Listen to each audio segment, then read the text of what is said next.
All right, we are live. I'm on YouTube and Facebook at the same time. Don't want to knock over my guitar, but just recently did a little bit of math, and because I'm always thinking, and I started asking myself some questions and asking some general questions like, what would people consider to be a good hourly wage? Like a lot of people are minimum wage, $8, $10, wherever you are in the country, in the states, or maybe you're on salary, but a lot of people are on hourly jobs. So I said, what would be considered an actual good solid hourly wage? And so I came up with the idea, 18 bucks an hour I think would be something that people would be like, hey, that's pretty good.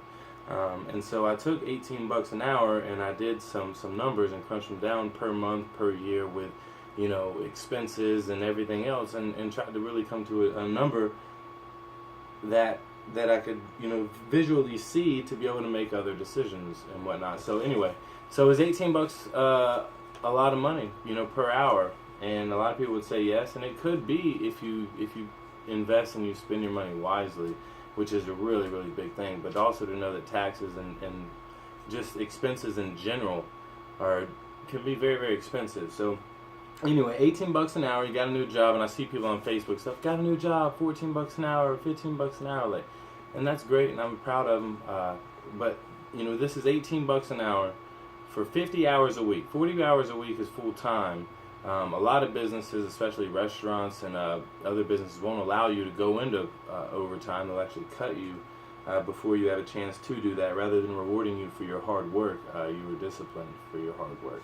But anyway, so 50 hours a week, 5 days a week. Let's see, say you get your precious. What's going on, Lacey? What's going on, Nicole? Oh God, Dustin said what? Okay, Dustin makes no sense. Anyway, 18 bucks an hour, 50 hours a week, 5 days a week. Let's see you get your precious, absolutely precious weekends off. So that comes out to $46,800 net. That's before any taxes or anything. So you're almost pushing $50,000 a year. Getting your weekends off, everything's great, right? Well, you automatically your federal income tax has to come out, and that's 10.67%. I'm in Florida, so I did these numbers based on Florida. That's $4,993.75 comes out automatically for federal income taxes. Fortunately, in Florida, we don't have state income taxes, so it's zero here. But in your state, wherever you may be watching this, it's probably going to be different. Social Security, 6.2%, $2,901.60. Medicare, $678.60, or 1.45%. So it comes out to be $38,226.05 after taxes. All right. This comes out automatically against your will. You have no choice, no say-so in the matter, unless you're doing it under the table somewhere, and if the government finds out, you'll be fined and possibly jailed. Taxation is theft. Anyway, so you got $38,226 after taxes. So now let's think about expenses, like actual expenses of things that you have to have in order to survive in this world right now. Oh, what's up, Roger? What's going on? So you got your rent, you got your mortgage. So we're down to $38,226 from almost 50 grand, right? So you got your rent and mortgage, and your numbers will differ. I just use some basic numbers just so that I could do the math easy. But rent and mortgage, we'll say $1,000 a month. If you're renting a place, depending on where you are, or if you have a mortgage. So that's 12 grand a year. You got your car payment. If your car is not paid off, typically people's car payments are between $250 and $400, but I just said $300. That's $3,600 a year. Electric bills, we'll just say $150 down here in Florida. Man, my bill is a lot higher than that. Water bill, we'll just say $75 a month. Mine is a lot more than that. Phone bill, typically around $100 a month is what most people are paying. Insurance, $150 a month on your vehicle. That's $1,800 a year. So right there in bills, you got $1,775 a month that come out automatically that you have to maintain at $21,300 a year. 50 grand a year is barely living. It's certainly not living comfortably, for sure. Like, it can be used comfortably, but the way that the system's set up, like, oh my God, there's so many expenses that come out that you have to keep doing, partaking in the hamster wheel of life. But anyway, so it gets even more interesting. So we went from what most people would say, oh, this is a great job, 50 grand a year, to 38,000 automatically, taxes come off, and then you have your personal expenses, things that you have to have in order to keep going, to be a productive and contributing member of society, right? So 21,300 a year come out in bills right there. So you subtract that from after taxes, and you're down to $16,926.05. Okay, so your $50,000 a year goes to almost 17 grand. So now let's ask some other questions. Do you have student loans? Do you have credit cards? Do you have, other type of debts that you have to pay every month? How much do you spend in gas to travel to and fro? I mean, a lot of people travel extensively to work, but what about food? Like, food can be at least like $300-400 a month, easy, depending if you go out to eat or not. What about entertainment? Going out to have some drinks, going to watch a show or something. That could be money. So I just did, let's do $50 in credit cards, $100 in gas, $400 a month in food, and then entertainment $100, just to make some simple numbers. So that's $9,126. Or excuse me, that's $7,800 a year, which gives you a remaining balance of $9,126 that you're working with. So then, when you're down to that, I gotta ask you. So your $50,000 a year job is now, just from the everyday expenses, $9,126.05. But here's some more interesting questions. What about car repairs? You think you're gonna need any tires, any alternators, any batteries? $100 a month in entertainment, that can be going out to have some drinks. That's a real small number. That's one night. That's like 30 minutes with us, Lacey. Like, we go out and we can have a good time. Which, by the way, it's Friday night. Are you doing anything? Danielle and I don't have the baby, so we're ready to have a good time. Anyway, what about car repairs? What about hospital bills? Maybe you have health insurance you have to pay every month. Or like Obamacare, thank God Trump reversed that. What if you get penalized for not being able to afford health care insurance? Hello?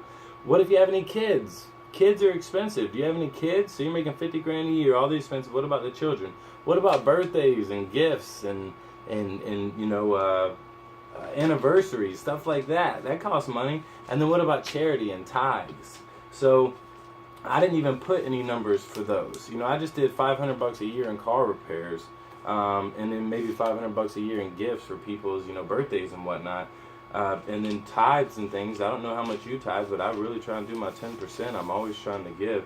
So after all that, and that's not including tax, tag, and title for your vehicle that you have to rent from the state. You could own your car, but if you don't rent it from the state with the tags and the titles and all that good stuff, you won't be allowed to drive, and they'll even fine you and even possibly throw you in jail for that as well. And then last but not least, sales tax on everything. Every single thing that we buy, there's a tax on it, so it just adds to everything out there. So with everything I did with the 50 grand, the simple numbers that I did, with only having, I just used the simple numbers of like $50 a month in credit cards, $100 in gas, $400 in food, $100 in entertainment, plus all these other expenses.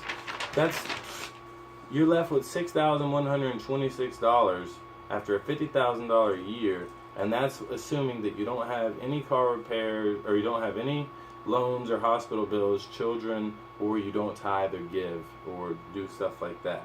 So I just wanted to bring this out there and throw it out there for everybody. What's going on, Theodore? I see you right there. Our internet is slow trying to watch, but it's frozen. Oh, I hope that mine's not frozen. I'm filming 2 videos right now. But anyway, so it's really important to be responsible with what we have, with what we earn, because our bodies aren't going to last forever. Our souls will, and that's why I love Jesus. But our bodies are going to slowly but surely fade away. So we have to make do with all the time that we have for the right here and now. If you don't own your home, or if you don't own a mortgage and you're just renting, you're going to continue in this rat race forever, because you're never going to actually own where you sleep, and you're going to be forced to continue working to pay for that, or else you'll either be homeless, or maybe you have to go on some government assistance, which you don't want that. If you only lease your vehicle, you'll never own your car. If you don't get solar panels eventually, you will always have an electric bill. If you don't have the panels harnessing the water pumps and stuff. You'll always have water bills. Like, I'm not against being 100% on the grid. I just think it's good to be, you know, have the ability to be off the grid, and also just to save money. It's just a no-brainer, especially with like Tesla and all the other technologies that are out there now. I mean, the bills are just overwhelming. So you got what most people would consider a great job. And when after you look at all the numbers, you look at, you know, you're lucky to save $5,000 a year, per year. And that's without all these other expenses. So I just wanted to throw those numbers out there to y'all, and to encourage everybody to be wise with what God gives you, with not only our gifts. Try to break out of the 9 to 5, the hustle and bustle, the trading hours for dollars, and use the gifts that God's given you to utilize your gifts for the world, for the kingdom. And if you can make money by doing the things that you want to do and by the things that you love doing, then you're not really working. It's just, you know, interacting within your gift and living, and everything else will come after that. And I'm really trying to pursue that and fulfill that, and that's why I want to make these videos. But with all this money, be wise with it. Just because you're pre-approved for a $300,000 house doesn't mean that you shouldn't get the $100,000 house, you know? Just because you know, or maybe you shouldn't do that at all. Maybe you should spend 10 grand on or 15 grand on a place and just live humbly for a year or two while you stack up all that money. I don't know, there's all kinds of options, to each their own.